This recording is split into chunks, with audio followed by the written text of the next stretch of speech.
In AlkenStar, the city's ethos of hard work and self-improvement resonate with many members of the proliterate, especially migrant laborers, refugees, and exiles desperate to pave an easier life for their own descendants. Unfortunately, criminals often target these pop-up schools for various reasons. Some gangs treat these classrooms as ideal places to recruit technology-savvy members who can modernize and enable their white-collar operations, while more brutish thugs outright attack the schools, seeing these establishments as undesirable competition for the youth on the streets. They reason that if children in classrooms can't be easily attracted to crime, it's best to get rid of the schools altogether.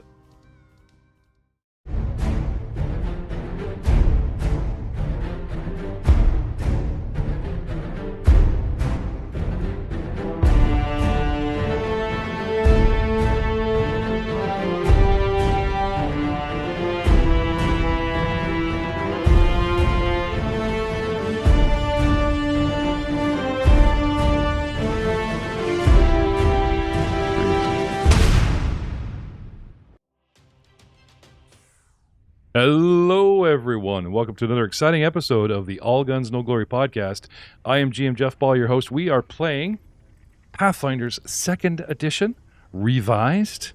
The characters are shinier, newer, and as Paizo starts flipping books over, we are using our own funds as well as, thank you so much, patron money, to bring in the new books. Speigler, did you know there is a new Guns and Gears revision in the works? You didn't know that. Who knows what that could do to your vents on your character? What strange things it might do to an automaton or clockwork personage such as yourself. Good or ill? When I pull the trigger on that book, buddy, you might be stuck with whatever happens next. Wait, is it the Book of Automatons? No, it's a revision of Guns and Gears, which I think you're in. Was it? Correct me if I'm wrong, Drew. Was it not Guns and Gears that brought out Clockwork People? Or was it Possible Lands? I think it was Guns and Gears. Guns and Gears, yeah. Your fate's hanging by a thread. Thank you, Patreon, for either making Speigler's character, Valentine, far more powerful or sticking it to him. You know, we'll just see what has to happen. Don't worry, Troy. The Book of the Dead seems to be consistent. I don't think they're touching that one for a while. See, Philo is safe. Can't mess with perfection. There you go. In the meantime, ladies and gentlemen, when last we left our heroes, that's right, it's time to transition to battle. Because whether it's 1 hit point or 10 hit points or a whole bunch of hit points, well, what can I say? Stuff's going down in this mean little town. Well, it's not a town, it's an airship, and it's not a town, it's a desert. When last we left, I believe Pilo had leapt over to the far ballista, pulled the trigger, and caused a reflex save. Saved or failed, and got this thing down to a staggering low number of hit points. But, as per the rules, after Pilo, initiative is the Germanic Manticore. And whether I have 120, by the way, hit points, or down to 1, it can fight just as brazenly or bravely as our characters.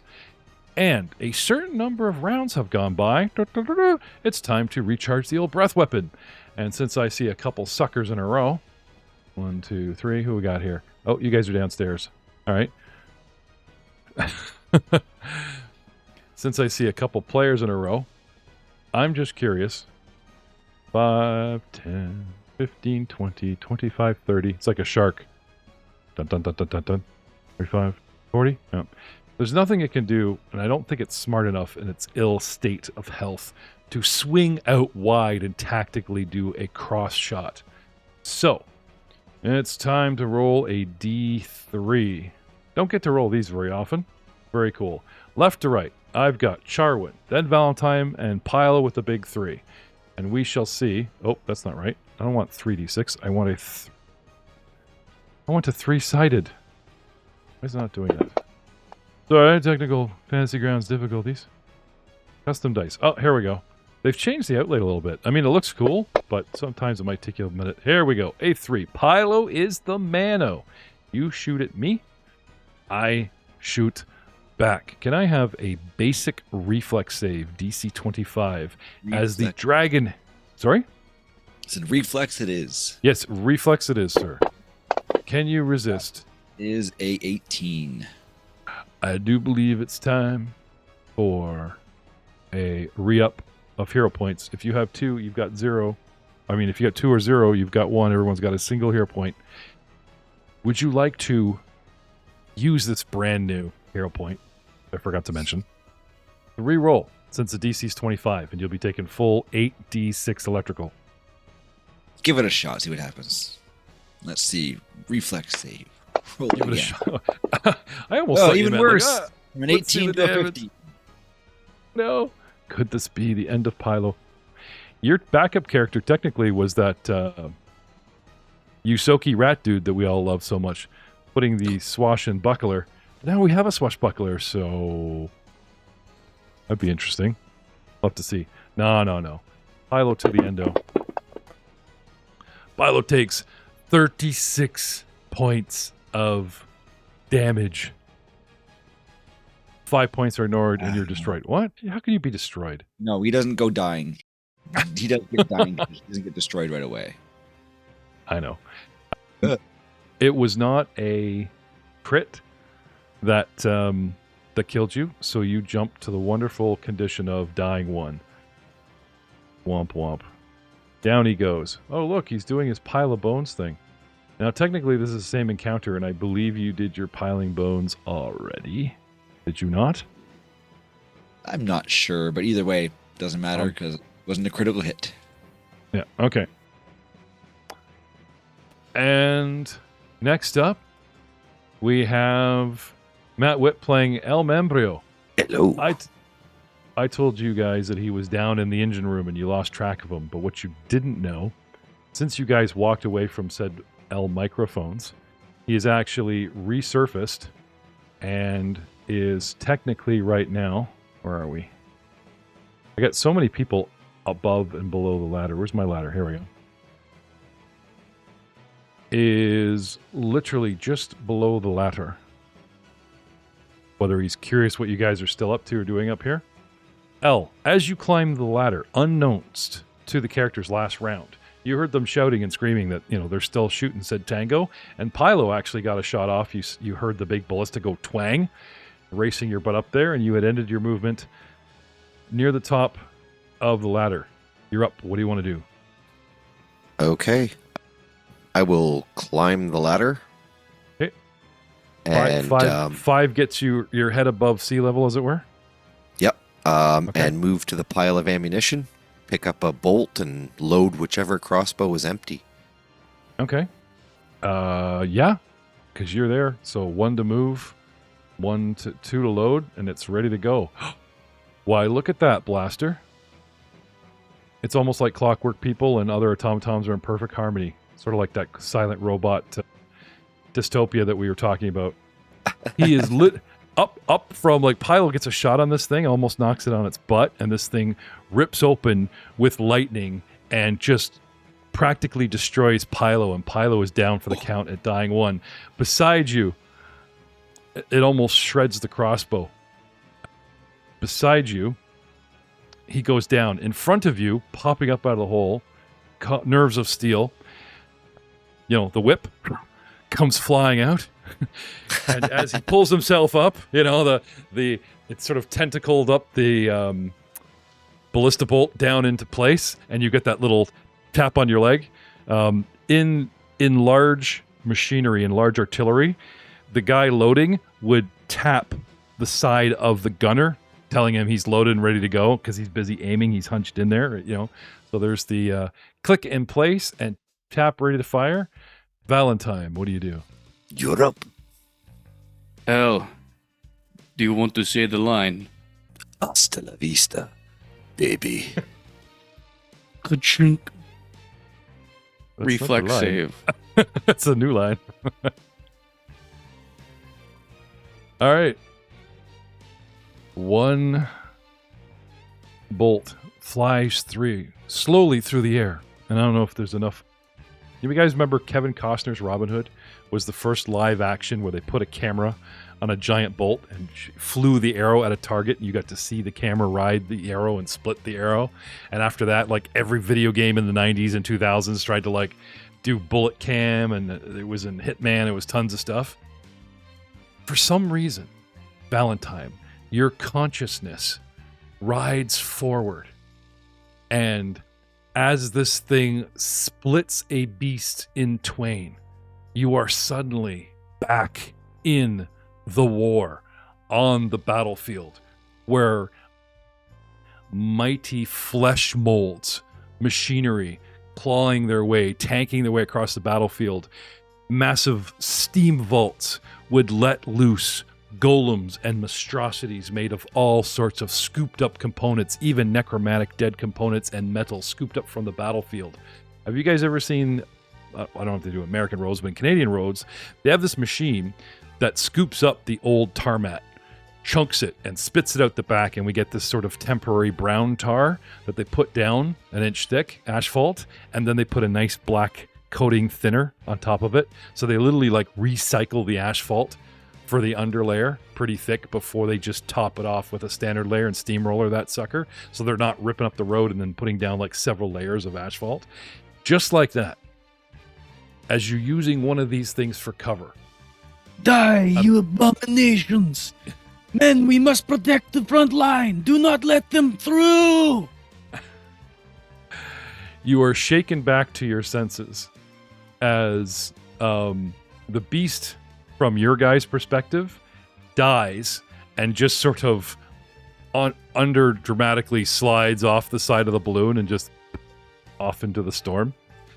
And Valentine seems to lose it.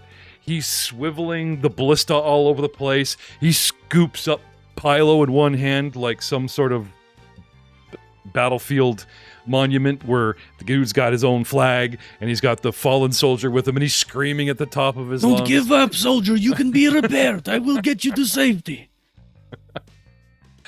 And then you're back, Valentine, side of the balloon with your friends, kind of like, tap. I just see the bones in my arms and I drop them. I'm like, Oh my God, Pilo.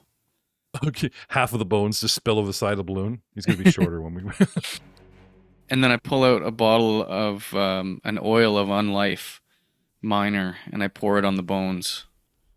You just see this black ichor spill out onto the bones and then absorb into it, and he comes back to life. Nice. Unlife.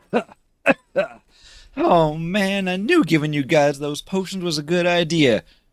Which one was it that rescued me? Was it Charwin? My best buddy, Valentine. I knew it would be you.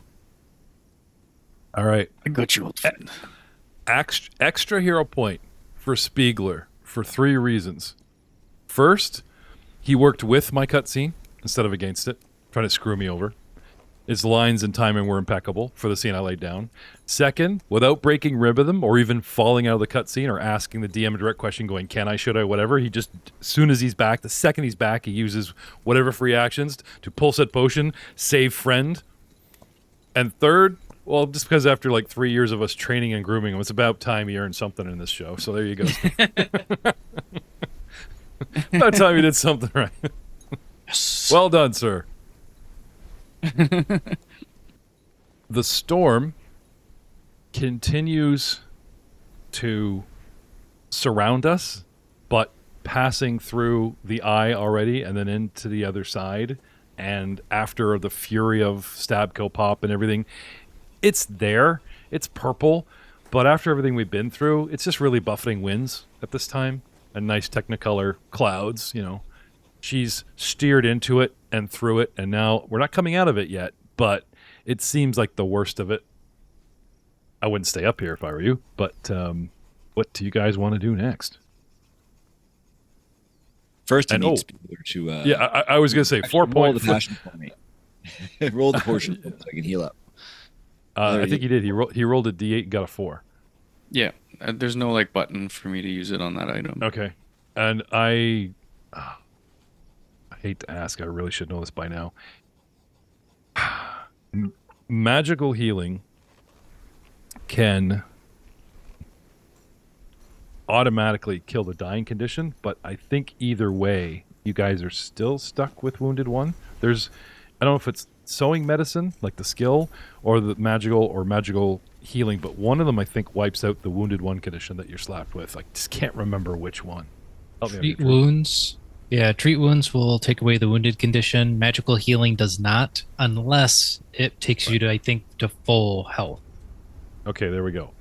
So, a little reminder, what does Wounded One do? Well, I'm so glad you asked. Even though the battle is over, until he gets proper rest and more healing, which I'm assuming will probably go around quite shortly, the Wounded One condition applied that if he gets hurt again anytime soon, and if he drops below 0, he will automatically go to Dying 2.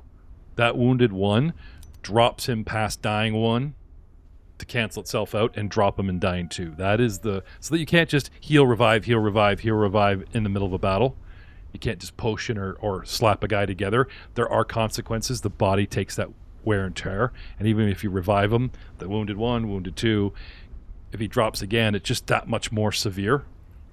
It's like walking into a hospital and punching a guy in the gut after he's had surgery. It's not the same effect as it just, hitting an escape artist on the street. I'm just saying. That's how they said Houdini died. He had this trick where you could punch him, fall in the gut, and he wasn't ready for it. So, guys, back downstairs into the tubes. Yes. Is the orc body up there still? No, she was taken down by Valentine. Nice. Actually, coming Superhero downstairs, Valentine. coming downstairs, you guys find that Pip is down there minding the body. It looks like he's lording over it, probably keeping it stable so it doesn't roll off the rafters and we lose her into the guts of the balloon kind of thing. Sure, that's what he's doing. Val, did you happen to see my 4th rib on the right side? I know I kind of fell into a pile of bones there, but I had it. I know it was there because I was like all full and healthy, and now it's not there. Did you happen to see it on the deck there? I feel around in my duster. Oh, I think this belongs to you. He pulls out a wee tiny chicken bone. Well, doesn't look like it was one that went there, but I'll stick it in anyways, and anything's gooder than nothing. Thanks, buddy. Is it Charwin? Who's our usual medic of the undead? Is it Charwin that has stitch flesh? Yep, I've got stitch flesh. Okay, so it's time once again for a montage of healing. As you guys retreat to where? The main deck? Just to the engine room where you have a little space? Where do you guys want to go to patch up or just get the hell out of... Yeah, I'd rather go down to the main deck. You get back into the guts of said ship? Yeah, we got to get closer to that bar. Yes. Bar. Oh, it's time for a drink, is it? That's Charwin's go-to spot. What do you guys want to do with the orc? She fought bravely, if somewhat ineffectively. Wrap her and then give her a burial at sea. Can I check to see if I can heal her first? Chuck her off the edge. So you think he's prepping the patient and lining them out on the deck for Charwin, and like Valentine's wrapping her head to toe in like cellophane or some tarp or whatever, going over to the edge of the rail. Do. Any final word? Wait. Not yet. Not dead yet.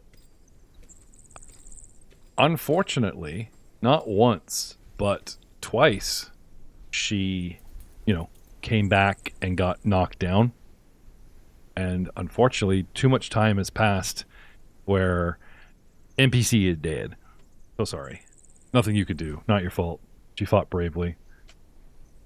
I will say that she really didn't have much in the way of next of kin. Free spirit and all that. Did she have much in the way of cool magical gear? She has a cool bandana that she wore around her neck.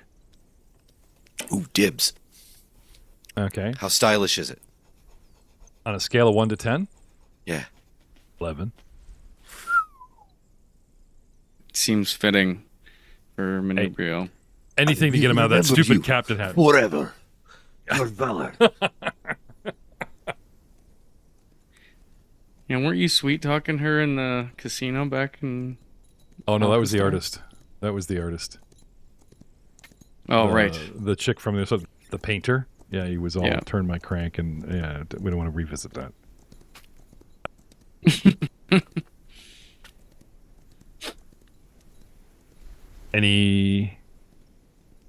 Anything else? Oh, right. So there's her weapon. She actually has like ye old arquebus, one of the first firearms ever made.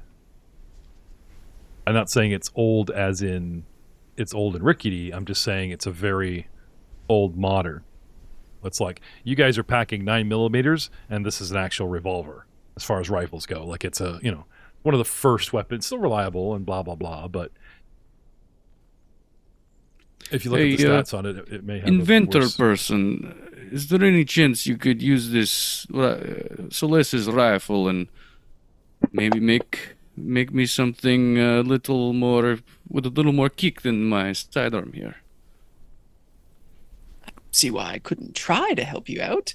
Of course, everything comes with a fee, with being in La de Scadco and all. Be pleasure to be aboard, though. Okay. And you fell from sky, right? Just a wee tumble. Things happen when you're dealing with little bits of magic that don't like to play nice and sometimes bite back. Well, this wasn't our first storm.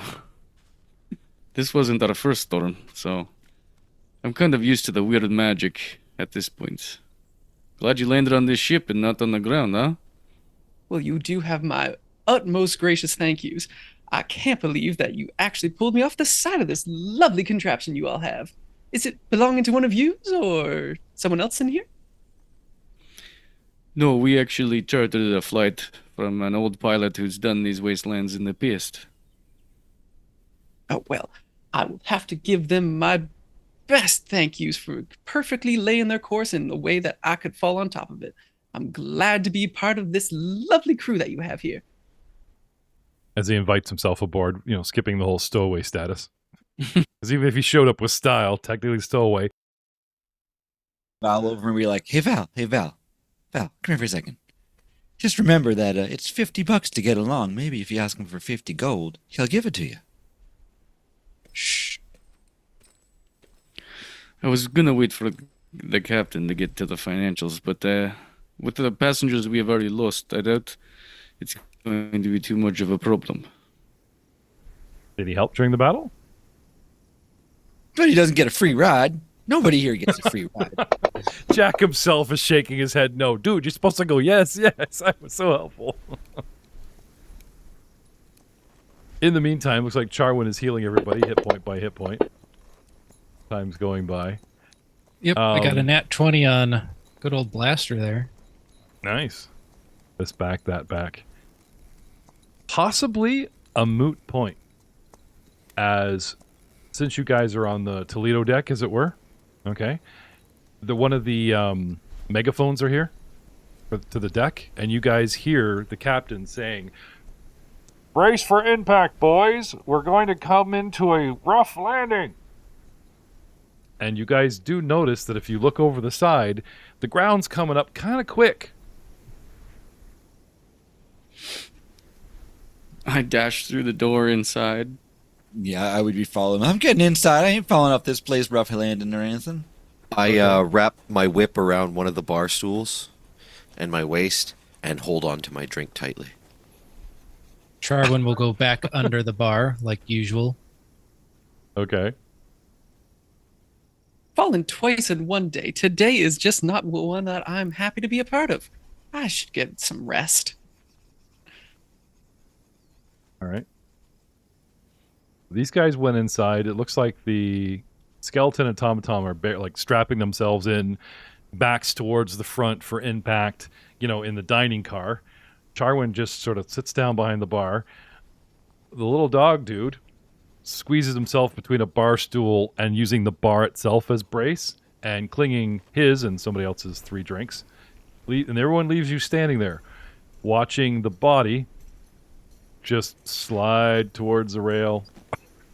It just starts sliding over. It doesn't go over. There's a rail there, but just as if to illustrate the point that the ship's taking a certain dive down, or she's trying to keep the nose up as this thing just descends because we're losing air, and the body just starts sliding around the back of the deck. What do you do there, Pip? Well, they were awfully kind to me for the brief moment that I knew them. I will do my best to try and pull them back towards the ship so they do not go careening out the side. Okay. There you go. Selfishly, only Mambrio, and his word doesn't mean much to the captain. He's just annoying her. You see Pip, El Mambrio, selfishly go and take her belt off and then use it to tie the two of them to a rail, patting her down, carefully securing any loose items that he might find and such, and bravely hanging on to this I am not sure if he is brave or if he is an idiot. It was looking like the only thing close to an airbag, so thought I'd give it a try. Yeah, I was going to say easier to cushion his fall. I was going to say, just to give the new player a little bit of a break, he ties her off, and he kind of gets wedges, curls up, gets in the body all tauntaun style, doesn't rip open her guts, but opens the coat, gets in there, buttons it up around him too like a seatbelt, and we're good to go. All good for landing. Hey, if I can get a lightsaber, I'd totally open her up like a tauntaun if you're offering. I'm from a galaxy far, far away. No, sorry. Though I have said before, and I'll say it again, this adventure would make a wicked cool Star Wars adventure. It really would. An entire adventure that happens on a single planet without going into space. Kind of cool. We shall see. It has been contemplated. We have artwork. We've named it, but we never got back to it. Anyway, guys, as the inevitable descent happens, there is what we'd like to call a crash landing. A ship meets sand in a hostile way. It does take sufficient damage, and as the ground comes up 60 feet per second per round, additional to its regular movement forward, it finally slams into the ground, throwing everyone against hull, strap, security, and trench coats. And before it comes to a stop, I would like everyone to make a reflex DC 25 save. Please.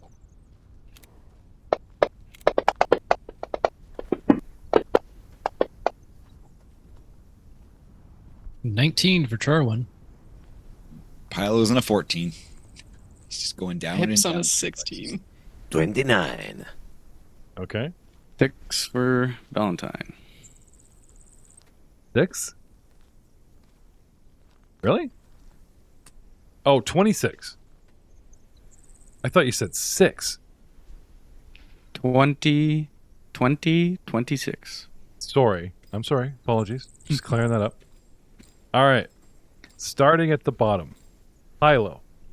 Unfortunately, the seat and the wall that you've secured yourself, as the ship crashes, part of the hull buckles, and this entire seat array comes loose, and you and it go flying a couple squares, and you end up in a heap prone. Hurt, yeah, but it's kind of a flavorful hurt. We're not dishing out hit points at this point, don't worry, but you end up, prone as you crash, and everyone's, because you guys are braced and you're pretty strapped in. Charwin, being on the wrong side of the bar, because everything moves suddenly towards the front, you slam into the wall, or roll into it from your low position, and, well, you said you were down, end up prone. Pip, the buttons come loose, and the body flops over and spills you out almost like the movie Aliens giving birth at the tummy area, and you go sliding across the deck, safe, as you come to rest at a wall. Blaster, you are inorganic. You make like the ship. You are one with the ship crashes, and you are a rock. Dust yourself off. You know, you've done... It's like, you sure this should trigger another war memory? You know, hot jumping, para jumping, something. But no, you're good. You actually look at the porthole. It's a good crash. All right. Get up, walk away. And with a 29, Mambreo, you don't even spill your drink, buddy. Of course not. That would be alcohol abuse. When things finally come to a halt, the scene changes, and let me take you now, theater of the mind, to the bridge, where Captain Winslow is opening a window and releasing a bird feather token to send help from the barkeep of the final prospect. She says, "Don't worry, lads. Not the first time the second kiss has touched glass," whatever that means. "She'll rise again, but I need to do repairs. You boys are welcome to stay, but I have a feeling you guys didn't hunker all the way out here with me to stay back." Good news is, by my reckoning, she checks her instruments, the Cradle of Quartz might actually have some components necessary to repair the ship. Seeing as and she looks over at Pylo for some reason. Being a Briite temple and all, it likely has clockwork components, and it's only 2 days trek to the east from the crash site. Were you looking at me like I was a clockwork? Because I'm obviously skeleton work. Val is clockwork over there. Skeleton, robot. She smiles at your denial. Perhaps she meant something else, gentlemen. Can I have a perception check from the rest of you? Obviously, Pylo chooses to fail.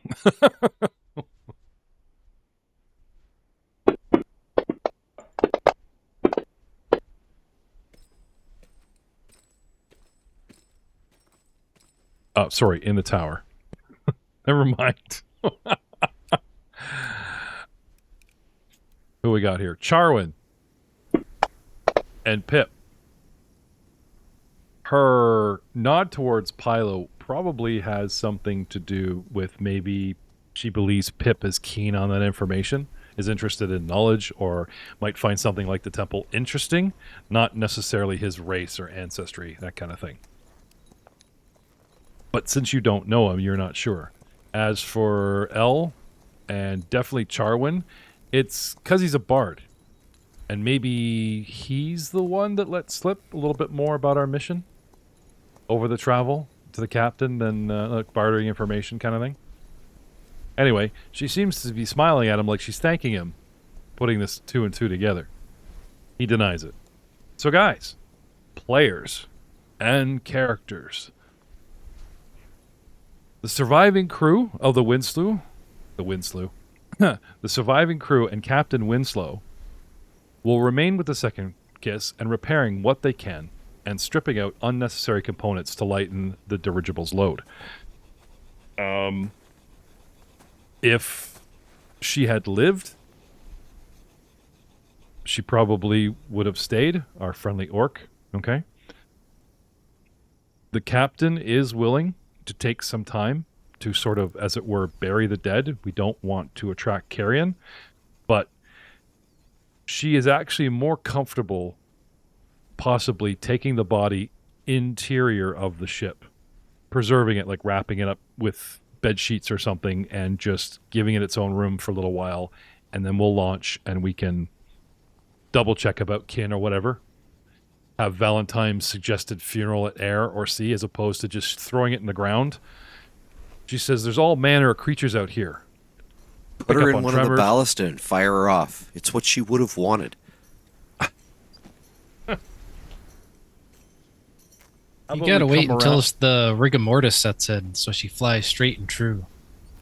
That's Charwin's. You could actually set her up I with kinda the like molding ragdoll that physics. it would lock her in that cruise missile shape. This is your fate too, Jack. If you this is how these guys treat people. Just so you know, new player. Don't worry, we'd roll you into a ball. Oh, Aerodynamic. So glad that you would put such consideration towards my comfort. As to the newcomer, Captain doesn't care. If you want to earn your pay, you can stay here and repair. If you want to risk your neck with them, if these guys think you're worthy, that's between you and them, because I'm grounded. So technically, he's not stowing away because we're on the ground. So it's up to Pip and crew. Do you guys want to leave Pip behind? And Pip, if you want to stay behind with the captain and wait till the end of the book or the next chapter when they do several adventures and come back and pick you up for continue your cameo, that's fine. She says to earn your pay, you can help us survive out here and repair the ship. If you would like to pitch your case and skill set to the adventurers, and it's up to them to decide to schlep you along on their, going off to something about a hidden temple called the Cradle of Quartz in the middle of the desert. Oh, perfect then.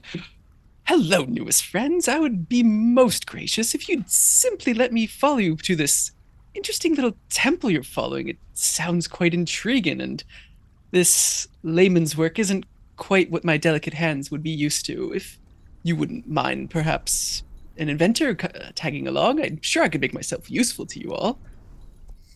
Do you happen to make things with whiskey? Because we had an inventor who did things with whiskey, and he was awesome.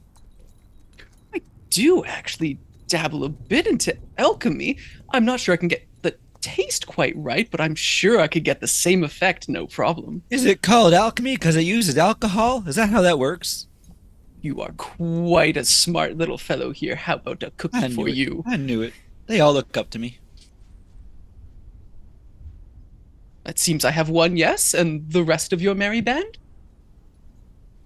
If Pilo says it's okay, then I'm okay with it too. But I don't really look up to Pilo. I kind of look through him.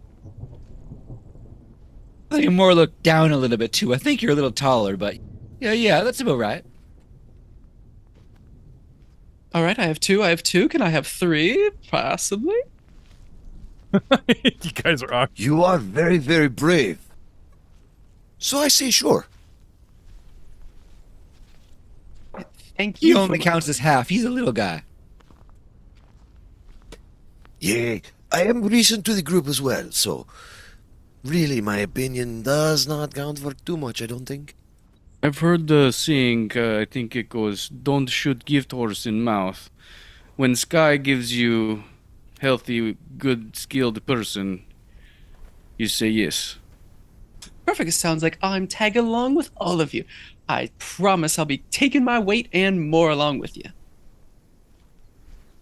All hail to this purple cloud sky god that gave us this gift. We all immediately dump our packs off onto him.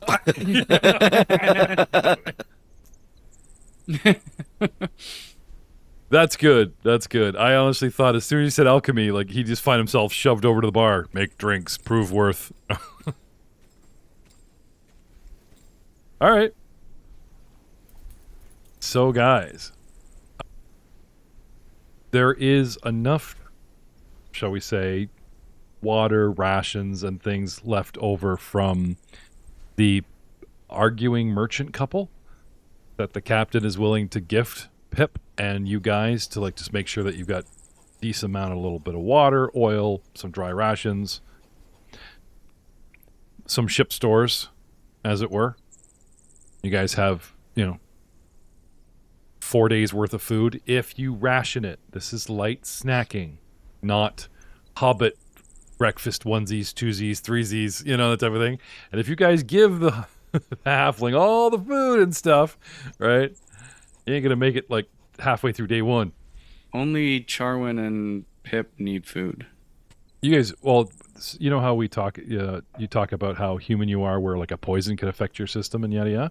I don't think you eat, but there's probably some sort of consumable. It's just rest. It's like all we need is rest. At least. WD-40. Yeah, can of something. Lubricant? I wasn't trying to stick it to you. I'm just so like for flavor, right? You've got your can of oil. Yep. Yes. Yep. Always got Kind of that. thing. Something, keep the fluids going. Yeah, in my inventory, there's 10 pints of oil. Oh, okay. How much does that weigh? They're, well, Are they all L for light or the actual bulk? Because they've changed the have bulk system in this, so. Yeah, they don't have a weight listed. Okay. In the future, you guys might I hate to stick it to Troy, who yet again had to refill his character sheet, but you guys might need to delete all your gear and then take it out of the player core because they may have changed values and weights. If you guys' sheets are just running off of the old system with old gear, there may be some differences in value and weight. Oh, I never even thought of that. I'm not too concerned about this character, but my Age of Ashes character is probably carrying a ton of stuff that's out. All right.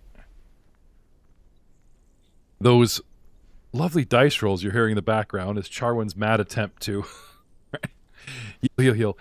He's giving us all the group Heal hope. before anything else happens. Oh my god. Jeez. Heal and take a rest before we head out into the desert, I think is probably a wise idea. We just went through how many crazy, insane, magical, weird creatures / events in a row? I was certain it was a 4-hour rest, but casters and just about everybody that wants to have any kind of hit points back, whatever, it's 8 hours. They've sort of I don't know where we got that from. Old rules was 4. Oh, was it really? Okay. Yeah, like a couple of rule sets ago, you could get away with 4 minimum and blah, blah, blah, and this and then stare in the fire. But now they're just kind of like, look, you need solid 8 hours, right? Bro, you need a nap. Yeah. Now, that being said, because in the other game, we only went 4, it wouldn't have changed anything besides maybe time of day. So instead of late in the evening, it's wee hours of the morning for you guys in the other game. But it is good to know going forward. Yes. Hanging out with these guys, Matt, bouncing between the Friday game and these guys, it helps keep the Pathfinder rule set in my head, because when we switch to other games like Star Wars and all that just goes away, it's kind of like picking up stuff on the side. Yes, especially if we go for a marathon section where we're doing 6 weeks in a row of one game and then the other. Yeah, it does push it out of the mind. Now, oh, thank you, Jarwin, my friend. If you don't mind, before you finish up, just reach around there and turn my crank. Well, I haven't done this before. Am I doing it right? Yes. Perfect. Well, just one more click. Okay. Fast or slow? Rise me. Well, I can't do it fast. I'm just waiting for you to offer him candy or something. Thank you so much. Jeez. All right, without that going on any longer, you guys take your 8-hour rest, which means you guys should also get some natural healing, unless you guys are so practically healed. The natural healing you get, your level times your con mod type of thing, would wipe out any last-minute wounds, right? So bright and early, while you guys are packing, Pip is doing his last-minute tweaking of inventions. Charwin is doing his druidic studies. Hilo does a little bit of occult, get those spells in his head. El Mambreo and Blaster Valentine checking weapons, checking gear. And I wouldn't say bright and early, maybe crack of noon. Here's the thought. Does anybody have any tracking or survival skill on their character? Are we just literally going the way the dwarf pointed? Anybody? No? I'm trained. Just nature. Pip has some survival. Do you? Yeah, Okay. he's trained in it. Already providing for the party. Good. Because guess what? Okay. So that night, these guys are bedding down, and the party is discussing like 8 hours sleep, blah, blah, blah, right? Can I have a survival check from you, sir? From In Pip? the tower? Yeah. So something becomes clear that their timetable is going to put you out in the middle of the desert in the middle of the day, in the middle of the heat, in a mutant, magically warped desert. Which I'm not saying by any means it's safer at night. No, the whole new problem's at night, and it's freaking cold. But these guys don't seem to have any kind of tarps, umbrellas, suntan lotion, lizard be gone. They don't seem to be taking precautions like an actual outdoorsman. They just seem to be like ready to travel like they're going to travel. Our fragile skin No. is going to be blistered under the weight. Yeah. I realize now. I'm talking about some mutant desert heat that can melt paint, sunshine. So don't scoff. Pip. I understand that half of you don't have skin or looks at Valentine, other fleshy bits. I was just hoping that maybe we could move our time frame a little bit later in the afternoon so I'm not boiling in my own blood, hopefully. Do you have another roll from you, Pip? Well, Pip, I do have to let you know that, while you might not think about it now, I could make you a skeleton. Then you wouldn't have to worry about rotting off your fleshy bits. Well, I do very much appreciate the That's a offer. great idea, Pilo.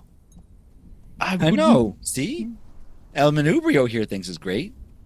I do much love my sense of touch and feel and the whole breathing aspect.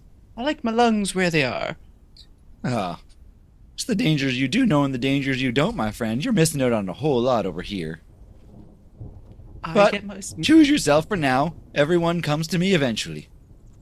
Okay. With a decent roll, Pip does manage to go to each one of you and point out some dangers and make some mods to your gear, to your protection. There are raw materials on the ship, whether it's just something like dousing the bandana in water to keep a certain gear, or your paint cool, or just little mods, dressing for the weather, as it were, right? In a desert, you'd want to wear cottons and linens, breathable, and cover yourself to head to toe like a Bedouin kind of thing. There's just little things that he does with you guys, modifying wardrobe, modifying gear, that type of thing, that with his survival skill, he can apply it to the party to stave off, or at least reduce penalties of ill effects of just waltzing out there. So again, almost already approving his worth. And unless you guys wanted to do anything else here on the ship or say anything else to captain and crew, you guys are ready to hike out? As long as Had a it's full the night correct and everything to heal up and get all our spells back, obviously. Yes. So. Yes, you did. Well, like I said, Pip modifies your time schedule kind of thing, like sleep now and, we'll fix this up on the road, like whatever he needs to do. But he just, to illustrate a point, if you guys, you have the plan, but if you guys take Pip's survival tricks, as it were, you guys aren't blatantly throwing yourself into the desert in full plate armor and cooking flesh or Tom alike. So, from the air, up in a ship, it is easy to mistake the Spellscar's desert, dry, rocky badlands, for lumpy, but pretty much easily traversable hills. However, we soon learn that on foot and up close, the wasteland is a tangle of dry riverbeds, jagged basins, and small but steep mountain ranges. Fields of hoodoos. Hoodoo? You do? Anybody know what a hoodoo is? Anybody? I'm not talking about the Labyrinth song. I'm talking about an actual... Anybody? No? Have you guys seen how The hair on a who? Nope. It's freestanding stone. You see a giant rock with a flat top held up by a skinnier pillar in the middle of the desert. And there's a whole bunch of them, just like towers of stone. But for some reason, the middle is skinnier and the top is wide and flat or jagged rock. And it almost looks like giant goblets standing out in the desert, completely made of stone. Those are hoodoos that are carved from wind, water, sand, time. Fields of them. Rock columns naturally carved by flash floods or mana storms punctuate this arid landscape. Dust devils are common, with less common flash floods following just about any amount of precipitation that falls randomly in the desert. Who's our slowest speed? Probably you and me at 25. Oh, no, I'm fast. I'm super fast. I'm 40, and if I have panache, I'm 45. Then it's probably me at 25. Yeah, me I'm at also 25. 25. Okay. Sorry, does anybody rock at 20? Nope. Okay. So while they're cruising at 25, I'm going to be Scouting? winding around those columns Yeah. and Okay. scouting a little bit. Something this party has not been able to do on these shows is, now that we are out of encounter mode and roleplay mode, you guys are in exploration mode. And when you do it in the city, I mean, you can set yourself up, but you guys can explore as a party, as a whole, going off of the lead guy's training. And then you guys add little modifiers of your own without being trained. You guys can go stealth. You guys can have a scout, like Matt's saying Umbro is doing, to scout the train. This keeps us from getting ambushed, that kind of thing. There's a couple of different modes of exploration you guys can put yourselves into. So are you guys worried about speed, stealth, or, like I said, just having a scout and you guys stay on alert? That kind of thing, like guarding each other in the party? Is there a mode you guys... I think that if we were on alert would be best, especially with Matt able to kind of scout ahead a little bit further, but not like way ahead or out of range. If we all kind of traveled as a group, and what do we think? I agree. Yeah, very much agree. This is the mana waste. I've never been outside of AlkenStar. My guy has no idea where he's doing, so he's kind of it's scary. Okay. Err to the side of caution, First thing you can do is try to avoid notice. It's based on stealth, but you guys just try to hunker down, tree lines. You just don't want to be easily spotted by creatures of the air. You don't want to stay. You know what I mean? Like, just try to. You're not going full ninja, but you do try to keep your head down. You know what I'm saying? Stealth. Yes. I like it. There's the defend, where you guys travel half your speed and your shield is ready to go. So if combat breaks out, you guys can actually raise your shields before turn begins. But I don't really think we have a lot of shield dudes. Okay. Detecting magic. One of Pylo's favorite. You guys can detect magic at regular intervals just to see if you pick up any auras. It slows your travel speed, but could possibly wind yourself around from natural events, disasters. Okay. What I was talking about earlier, called Follow the Expert, using Pip's survival skill, put him on point. Now, this is not scouting where Matt's leaving the party and running around, though he's probably in earshot, right? Follow the Expert is basically, you guys have your guide, and whatever skill he's employing, you guys do exactly what he says, step, re-steps, that kind of thing. Then there's the hustle. We just need to double our travel speed. We don't want to do 2 days. We want to be there in a day. Let's go. There's investigation mode, where everywhere you go, you will seek out information. So we'll stop and we'll study the riverbed. We'll say, hey, excuse me, strange mirage or creature, and ask for directions, that kind of thing. You guys take time here and there just to take it all in and look for certain signs. Now, this can be informative as far as what's to come, foreshadowing, what happened in the area, that kind of thing.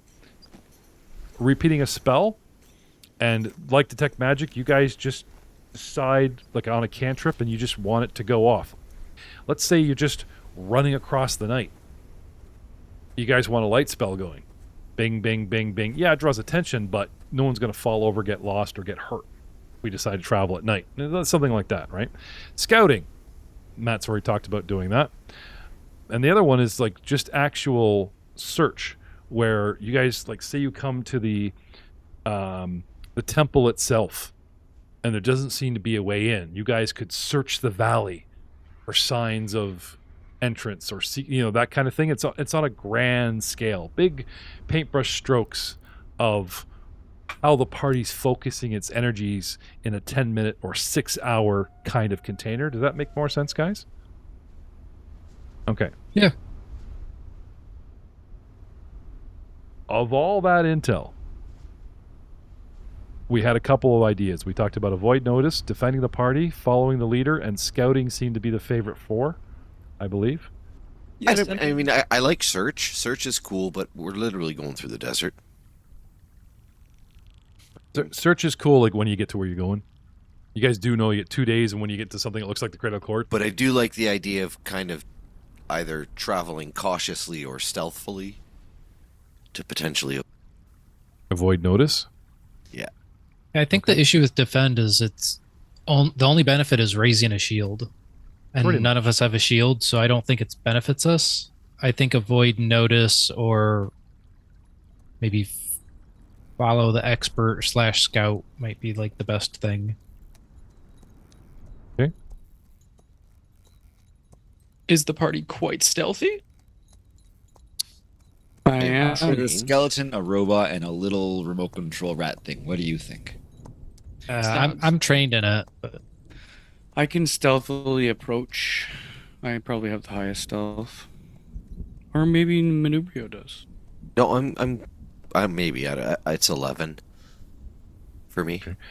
I will say though that avoid notice. You guys are now looking at 4 days, not 2.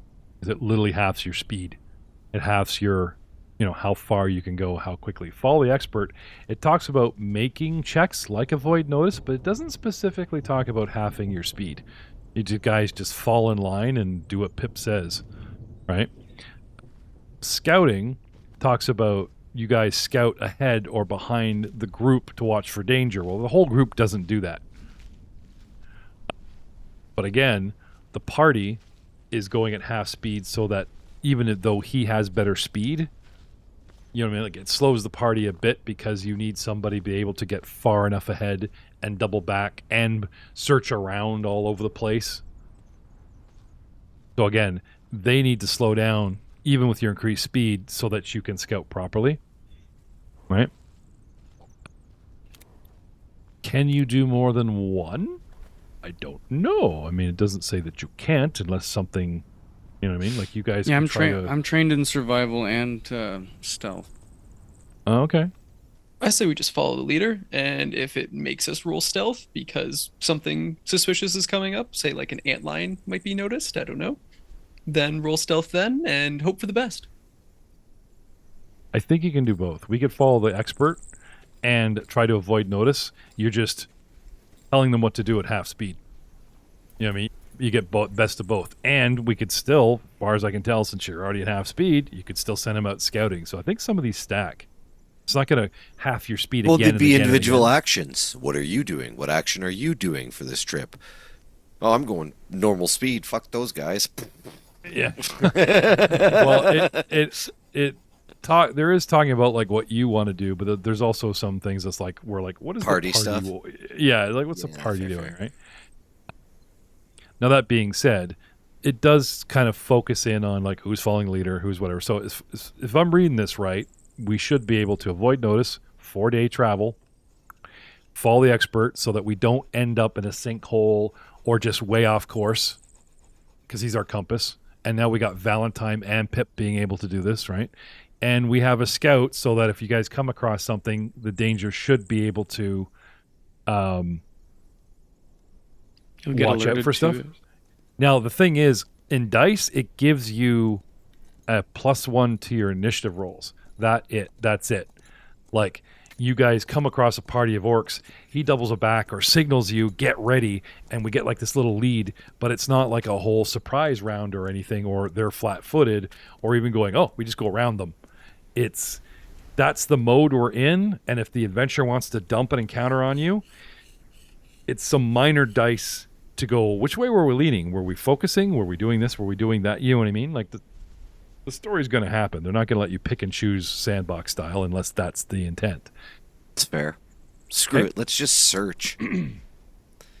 Leave no stone unturned. Let's be a menace to the desert. I found enemies. Woo! Hey, you never know. You might find a stash or something on the way. You know, if video games have taught me anything, there could be that cool magical item under a rock in the desert. You guys start counting the grains of sand on that side of the desert. I'll start counting the grains of sand on this side of the desert. We're also making the big mistake that you always need to turn around and go backwards when they start you in a level, because it's always the good shit behind you from where you start. Yeah. So first we got to walk backwards, then we got to walk towards where we're going. We missed so much land flying here. Now we got to walk back to Cloud Reaver Keep.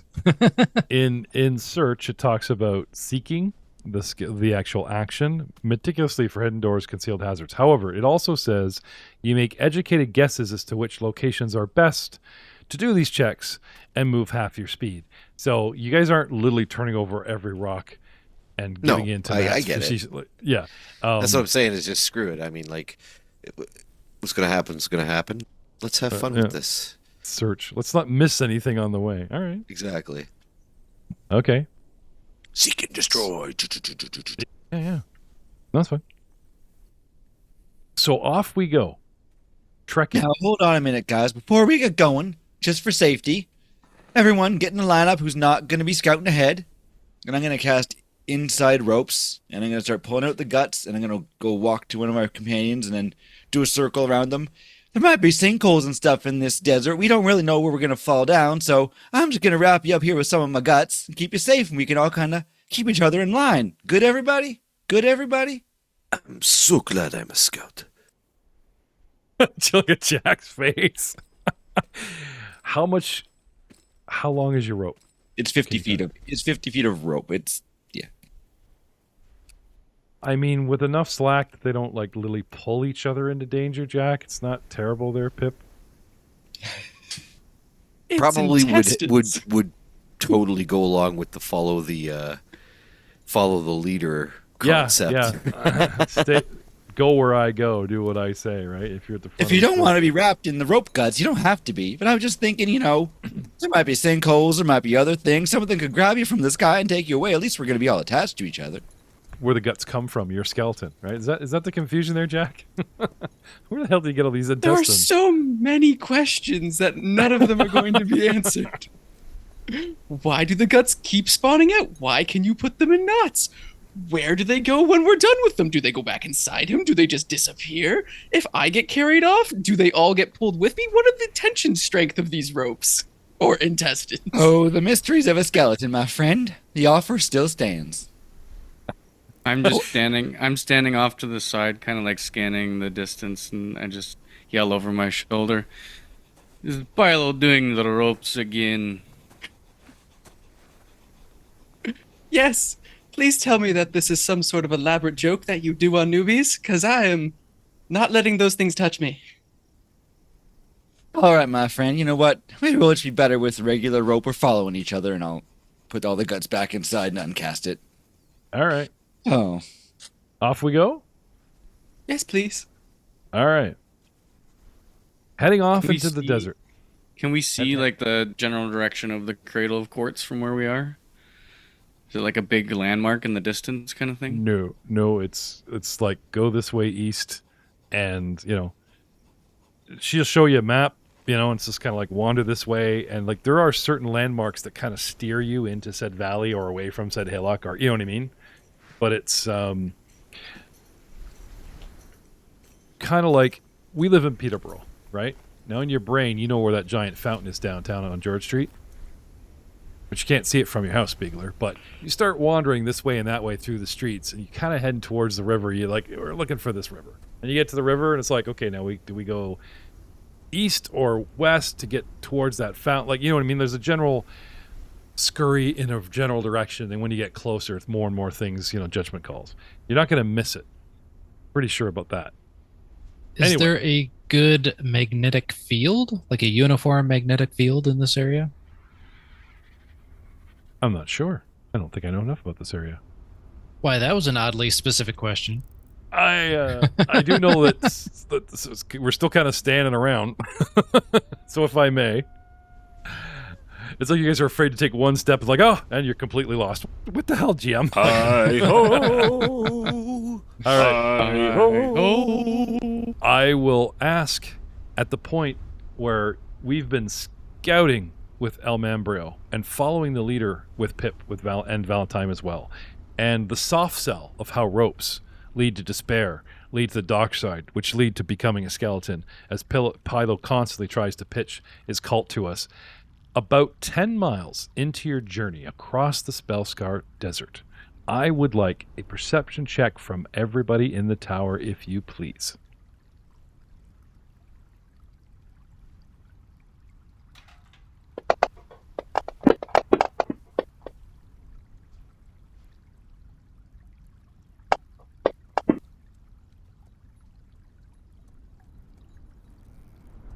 And now? Can't find my tower. I've misplaced it. I moved it around and now I can't find where I put it. All right. But now I found it again. It's okay. And here we go. There it is.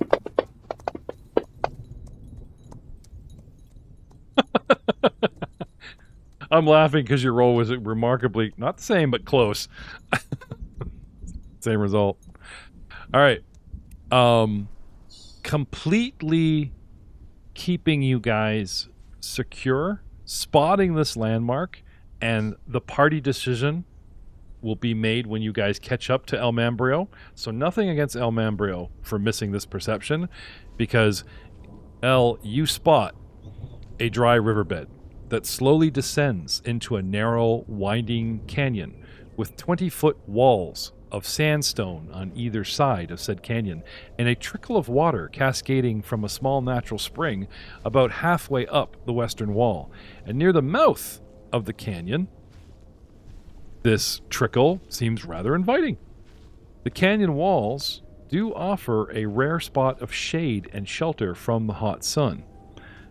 And you scout around looking for danger, bandits, anything camped out, find some interesting rocks to turn over, and the party catches up with you and all view the scene as a discussion ensues about should we take advantage of said natural structure. But if you go in or if you don't, Valentine and Charwin, as we stand here discussing whether to use the canyon's natural shade, both of you spot strange sliding marks in the sandy bed of the river, as if several large snakes slithered through the sand while it was wet. I do not recommend we go further into this canyon. We are asking for an ambush, and I can tell signs there are some dangerous beasts in this area. What are the signs? Because I don't see anything. Look at the wet sand over there. You see how there are kind of line patterns with wavy lines. Those, I think, are from large snakes or something of the like, serpent. Oh, Val. Everyone knows those are from rocks. Just for some reason, no one's sure why, rocks sometimes just move in the desert, and they make those lines. It's got to be a rock. I don't think you can ride rocks.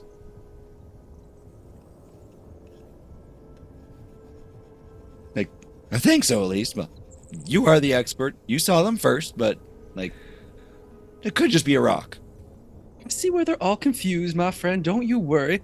It's because they're boulders, not rocks. Everyone knows you can ride boulders through the desert.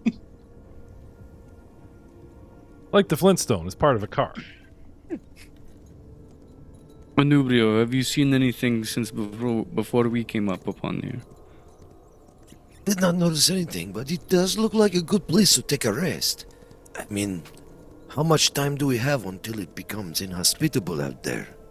Perhaps we should wait for another window to travel during the best times. I'm no fool. I will listen to Pip. Okay, if the rest of you think we should, then let's go in there cautiously. You guys stay behind me. Okay. So you guys are interested in entering the canyon, taking advantage of shade and water, but not necessarily using it like a subterranean subway to cross the desert at this time. You just guys want to take a rest, maybe have whatever it is that made that mark take its distance from you. Let it go on its merry way. Is that the kind of is that what I'm getting from this conversation? Yes. Okay. So it's time to camp. 10 Pip would miles also- in. Well, if we're long would moving it at take half, to do if we're that? moving at half speed, that's about a day. Yeah. I was gonna Yeah. say, can we look? We actually need to look up the actual right now. It'd be like not like a day, but it'd be like Okay. that'd be hours, man. Moving Valentine. at like walking pace. And Pip, did you guys want to use your survival skills to track this thing? How fresh are the tracks? Which way did they go? Yeah. Assess the danger. Like, there's spotting the tracks, or boulders, as Charwin said, and there's actually using your skill to determine the threat level. Okay. They are threat within the fact that they've been made within a day. So this thing could be literally anywhere from 4 to 24 hours away by now. If it maintains speed and course, I mean, it could just go down, it could go 400 feet and stop. And we don't know, right? Because we got to go around down the canyon to find out. But if this thing is moving at said speed, said weight, and what you can tell from the marks, if it kept going, it's a day away already. They're about, half a day to a day old. You guys want to camp out, give it some distance? Not a bad idea. If you guys want to follow this pathway, you guys get shelter and water and all these wonderful things, but you might catch up to this thing, or maybe you've just given it enough time. You guys want to just camp out, do the whole 8 hours, and re-up spells and supplies and call it a day right here. That's fine too. You said there was water here too? Yep. It might not be a bad idea. I've got cornucopia, so I can actually supply us with food, which will give us sustenance, so we don't have to dive into our rations if we don't want to. Why do I picture like Valentine and El Mambrio? Do you guys remember the first Pirates of the Caribbean? And the captain's like, here, now eat the apple. That's good. Okay, now eat this. Like this, watch you eat. Because they don't eat. We live through you, Watch this. Oh, that's good. I'm sitting near like a good vantage point to defend our camp, and I'm just polishing and putting oil and tinkering with my... Do you want to be like 20 foot up the wall, not getting any shade or water, and also sitting out? Like your best vantage point is like a sniping position. I suppose you could use stealth and lay flat. You wouldn't be with the party, you'd be way up the wall, but you would be in a part where you could see the whole canyon. I'll roll a stealth to be in. Yeah. Locking in stealth. I'm going to write this down. Taking up a stealthy position. Sniper position. And you're just going to be overwatch for the party? Yeah. Until it's your time to rest? Yeah. Okay, and then you'll, double back around and just come down to the party and, send somebody else up there? Or you're happy to take your watches up there because you're... I only need 4 hours, so I'll do... Okay. Maybe that's where we got my 4 hours from, Matt. Sorry, go ahead, Pilo? Pilo only needs 4 hours, or at least in the old rule it said only 4 hours. I don't know if that's changed in the new, but Pilo only Same needs for 4 me as as well. I need to sleep. I do need to rest, but I don't... It's not like a... Nethys has, in the new revise, has a blanket talking about party resting, and it's 8 hours, so they've upped it. Mm-hmm. Now, if your ancestry has a feat, or there's something specific on your sheet going, by the way, this guy only needs 4, they're talking about your race. But if you're a skeletal warrior, or a gunslinger, automaton like Valentine, 4 hours. But if you took a character class where you're a caster, you're back to 8 hours despite your race. I believe is the way they're leaning on that. Anyway, we'll look into that. No, I think you're Valentine. absolutely right. Valentine, you might get yourself a lovely +1 to hit things, but you are also adding to the range of your shots because you are up 20 feet up a wall in a canyon. Keep that in mind. Yeah. It's time for a sleepover, Pip. Yay! Where he got full-length jammies and a nightcap, you never know. But dude is ready to tuck in.